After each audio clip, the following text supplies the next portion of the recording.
What's up, everyone? Luke Jean here, back with another video. And the political assassination of Charlie Kirk has really made me reflect on where do we stand as a country? Where do we stand as a world, as a planet? It feels like in America that political violence is becoming more and more common. Last July, the current president of the United States, Donald Trump, was almost assassinated, inches, millimeters from an assassination. We've seen political violence in the streets of America. We've seen state governors be attacked and threatened with political violence. We've seen Supreme Court justices threatened with political violence. And in other areas around the world, too, we see the uptick in political maneuvering, political games.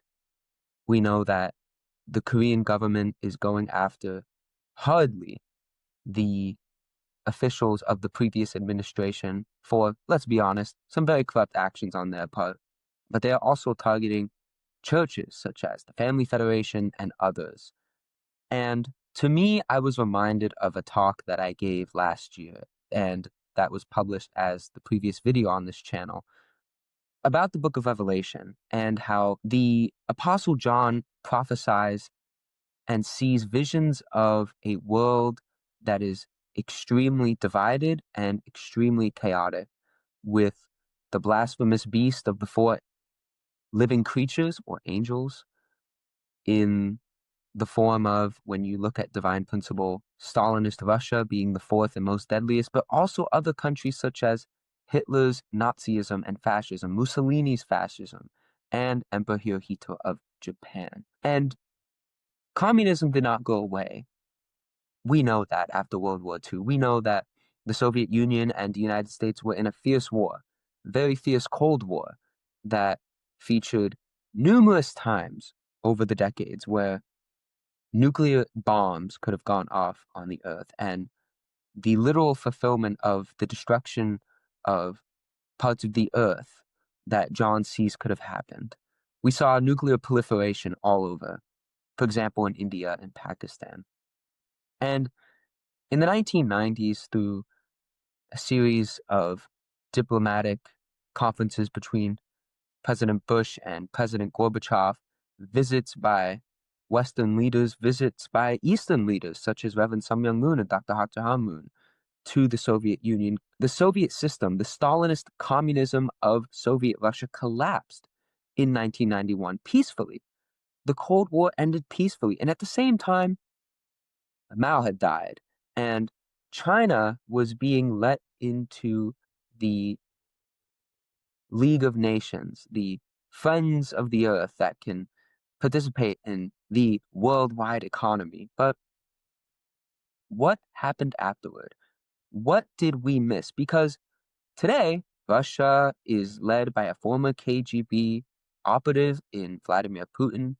China, under Xi Jinping, has a communist party that, while their country doesn't operate like a communist system, in other words, they have, frankly, a mixed capitalist society, kind of similar to the United States. But when it comes to policing thought, policing actions, we know that, for example, in the talk I posted, I referenced how you have to have a picture of Mao Zedong still in your room, how you can't talk about Tiananmen Square in China, and how they will arrest you if you have speech that goes against Xi Jinping and the Communist Party, and how many Western films cannot be shown there. And then you have other countries like North Korea, Venezuela, who are still operating under a communist system. And in the West, you have Marxist ideology proliferating in ways that are not outrightly said to be Marxist. Okay, what do I mean? Marxism is an ideology which, to quote the Communist Manifesto, believes in violent revolution to effect social change.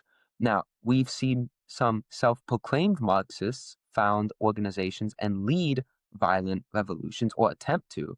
For example, Black Lives Matter. Whatever you think about racism in this country, Black Lives Matter was founded by self-proclaimed Marxists who encouraged and would not condone the riots of the summer of 2020 after a horrific, brutal, racist killing of George Floyd. That was horrible.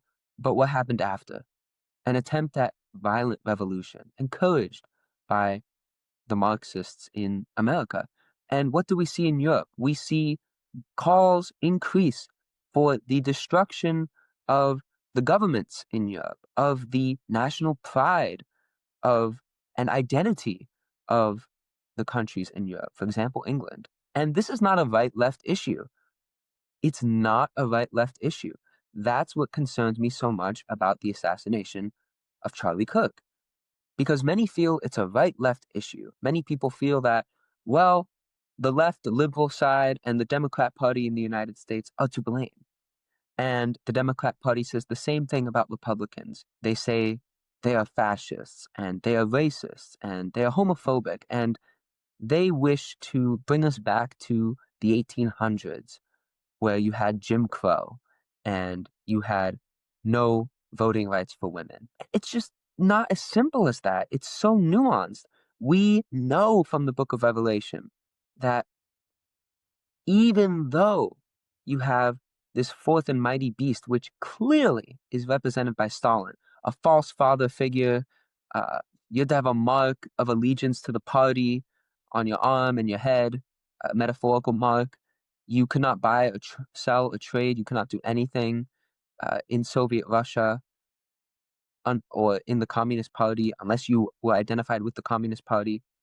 Okay, and of course you have the whore of Babylon in the book of Revelation, who the kings of the earth drink from her, the wine of fornication. What does that mean? The proliferation of free sex, the proliferation of radical feminism, not traditional feminism, which is very good for the most part, advocating voting rights for women, giving women the ability to work. Not just that, but unlimited abortions until after birth, for example. Not just, there's a debate, of course, when can you have an abortion? What are the exceptions? Should there be exceptions? But after birth, and then you have the 4B movement in Korea, which says, oh no, we should not even date men. We do not want to procreate at all. When they have a declining birth rate, they're below 1.7 replacement rate, right? It's not a right-left issue because these are phenomenons that were foreseen by the Apostle John that have repeated several times throughout history. For example, in the Roman Empire, historians and scholars, for example, believe that John was talking about the Roman Empire. Well, he was, and he was talking about the last days, which, if you've watched my previous videos, is not just a one-time thing. The last days occur many times in history, and during those times, it is up to humanity and for groups of responsible people to rise up amidst the chaos and fulfill the dream of God, which is to build a kingdom heaven on earth in biblical terms.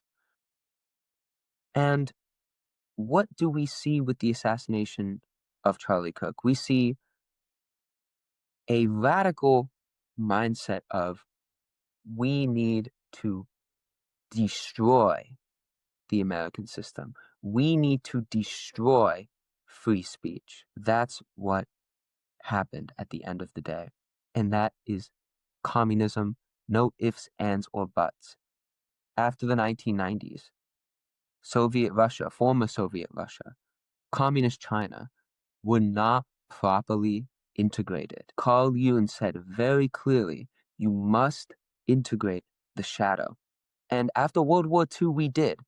We integrated Germany, or at least Western Germany. Eastern Germany, of course, controlled by the Soviets. But Western Germany, we integrated. We didn't repeat the mistake of World War I, where we did not integrate our adversaries and instead imposed huge amounts of war debt on Germany in the Treaty of Versailles.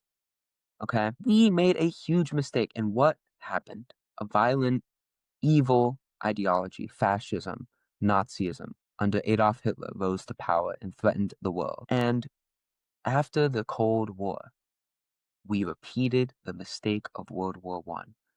We did not integrate, as the West, integrate Russia. We did not empower them to pursue democratic principles. Instead, a few years after the dissolve of the Soviet Union, NATO was created, which, look at the war between Russia and Ukraine now. What is Vladimir Putin's, albeit very poor reading of Russian history, what is his claim? His claim is, well, Ukraine is going to join NATO. We can't allow that. It's like, okay, you don't need to invade another country. But what NATO stands for, treating Russia as not an equal partner and not empowering them in the 1990s to pursue democratic principles as we empowered Germany after Hitler's regime. We did not empower Russia. And of course, China is, if they see that Russia is not being empowered, there is no incentive for China to fully integrate. Instead, what do? They manipulate the rules. They try and cheat. They are okay with slave labor. They persecute the Uyghurs. And what do we see now? The rise in Marxism, the rise in communism, the rise of free sex culture in the OnlyFans culture in the West, for example, or the 4B movement in the East in Korea. We see a rise because, as Carl Jung warned us, if we do not integrate the shadow will rise and will become more powerful. And I really feel that the ideological war is threatening to become a physical war the more violence we see, the more political assassinations we see. So what do we have to do? First, we have to divide. I had a conversation with Mr. Jim Edgerly of the Higher Purpose Forum, and I told him I do not believe the MAGA movement is a new light movement. It is not the movement that is going to integrate, but it has divided the West. MAGA's everywhere. It's in Canada, it's in England, it's in Germany, it's in all these sorts of countries where you have Trump supporters in other countries, and you have Trump haters in other countries. We have never seen a US president exert so much influence over the social landscape in other countries. Not to this level, but what has MAGA movement, Make America Great Again, what has that movement done? It has divided. And it is cleaning up the mess in ugly ways. It is deporting people who are genuine, good people, but it's also cleaning up the mess of not enforcing basic laws regarding the border.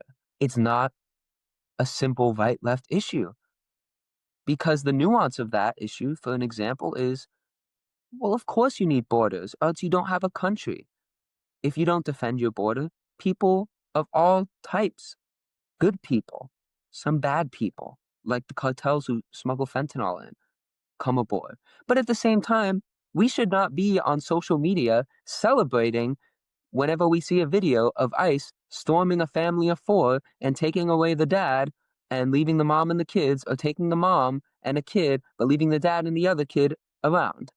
We should not celebrate that. We should be sorry. We should feel compassion for those people, because what person would not, living in a poorer country than ours, see that the southern border is not getting enforced and they can come in and they can receive and build for themselves a better life? Who would not come across the border?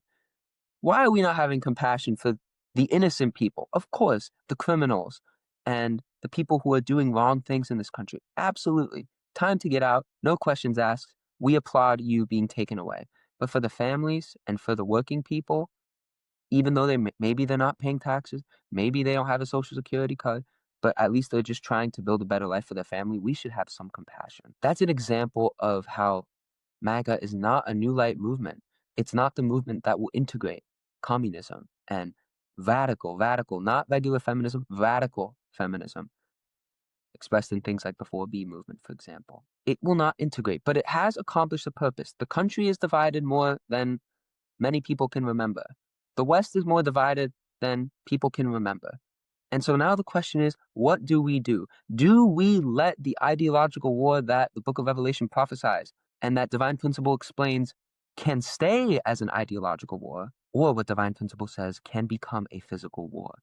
And it's the question of, will we let communism, Marxism rise to the level where they are able to enact their ideology of change through violent revolution, not revolution of ideas, which is what the West is built upon, the give and receive of ideas, but the give and take through force, through political and physical violence. Will we let it get to that point? Or can a movement rise up after the Trump administration leaves that will integrate the shadow that was left behind after the Cold War? Can we integrate? Can we integrate? And the question is, we can only integrate if we have a recognition that no one is the owner of the earth. The United States isn't the owner of its land. Korea isn't the owner of its land. Japan is not the owner of its land. But actually, God, the heavenly parent, is the owner of this land. The book of Revelation prophesies that when the kingdom of heaven is built by the second coming and his bride, when it is built, God himself comes down on earth and rules the earth. God himself, through the bride, wipes the tears off of humanity's eyes. And there is a movement that is seeking to fill in the void, and that is the unification movement through building a crazy temple, Chomwangun, and a crazy proclamation that God directly is coming down on earth and working through the founders of that movement. Now on earth is Mother Moon, Dr. Hakcha Moon. Movements like that are what we need. Now, which one will succeed? We'll see. Hopefully, in my opinion, as a unificationist, the unification movement. But something has to fill the void that MAGA is leaving. Otherwise, MAGA will continue to divide at its own peril. MAGA will continue to, in many good cases, point out the obvious, like, for example, a man is a man and a woman is a woman. Okay? In my opinion, that's pretty obvious. But what if it starts dividing on other issues? We already see a huge divide, even within the MAGA movement itself, on issues such as the influence of the country of Israel over the United States. And that has led to a lot of online rage. And it's this violent negative energy that's just building up in this country because Donald Trump has divided the country in a good way, because when you look at the Bible and the history of the providence of restoration, before unity, there's always division. I like to quote this teaching in unificationism. There's a three-stage unfolding of everything in this world. There's an origin, and then there's division, but then it comes together in union, and it's that integration that Carl Jung talks about. And you can't stay divided forever. Cain and Abel cannot stay divided forever. They need to unify and rise to a parental position. In unificationism, this is called rising to the position of being a heavenly tribal messiah, a parental position towards others. The parental position being the most godlike position, because God, as Jesus says, is our heavenly Father, and as unificationism teaches, is our heavenly parent. And that is the way to integrate that parental position, recognizing God as a heavenly parent, rising to a parental position of filial love and love for others from the position of parental heart, like Father Moon always talked about. But MAGA's not doing that. MAGA's in the brotherly realm. MAGA is separating Cain from Abel, dividing the dove, like Abraham should have done, cutting it in half. What's good, what's bad?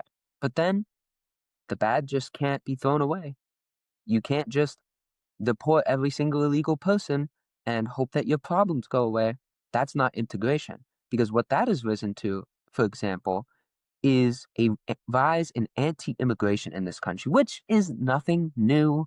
For example, when the Chinese were coming in the late 1800s and then the early 1900s, there was a huge rise in anti-Chinese sentiments, and this has happened many times in the country. However, what does that lead to? In some cases, you have racist policies. Other cases, you might have other scenarios going on. But in this time where currently there's just a general push against immigration by some parts of the MAGA movement, we know now is the time. That's just an example. On so many issues, now is the time where Cain and Abel have to unify and rise to the parental position. Okay?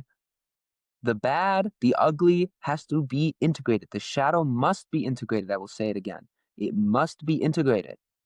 Because if it does not, the ideological war will get more chaotic, more confusing, communism will rise, radical feminism and free sex will rise, and Satan will just sit back and watch. Evil will just sit back and watch. Because what does Book of Revelation say? It says that this fourth blasphemous living creature and the whore of Babylon, they come after Satan is engaged in a war with the Archangel Michael in the previous chapter, and Satan retreats for a time. Satan doesn't come back until the saints and Christ commit a final battle and put Satan away forever. Now, that's of course a more complicated subject for another video, a more theological video, but if we don't integrate, evil can just sit back and watch. The spiritual forces can sit back and watch while we tear each other apart. So please let us unify and integrate, centered on goodness, not losing our standard, not compromising, saying this is okay, oh, maybe that's okay, we can lose our tradition, we can lose our this. No, but through parental heart and through parental love. Thank you for listening. If anything you felt I said was controversial or insensitive, please message me. Please put it in the comments below. But please like and share this video. Please share this perspective, which is not right, left, not one or the other. It's really about how do we overcome and progress to the next stage after this previous stage seems to have lapsed. And in that way, I believe we can honor and fulfill the hope that Charlie Kirk and members of both the right side of the aisle and the left side of the aisle have. Thank you for watching.